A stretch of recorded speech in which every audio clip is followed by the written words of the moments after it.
Here's the Panasonic FZ82 camera. Let's see how to preview your photos or videos without extending the lens.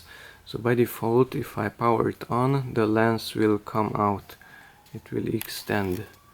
As you could see, it went out. If I power it off, it will retract.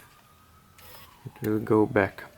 Okay, to view your photos and videos without extending the lens, first hold down this green button, the preview button, and then power it on, and then you can release this one. So let's see, hold the green, power it on, and then release it, and the lens was not extended.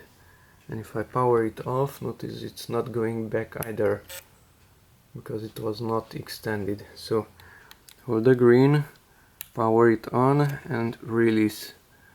Okay, and now you can view your photos and videos without extending the lens.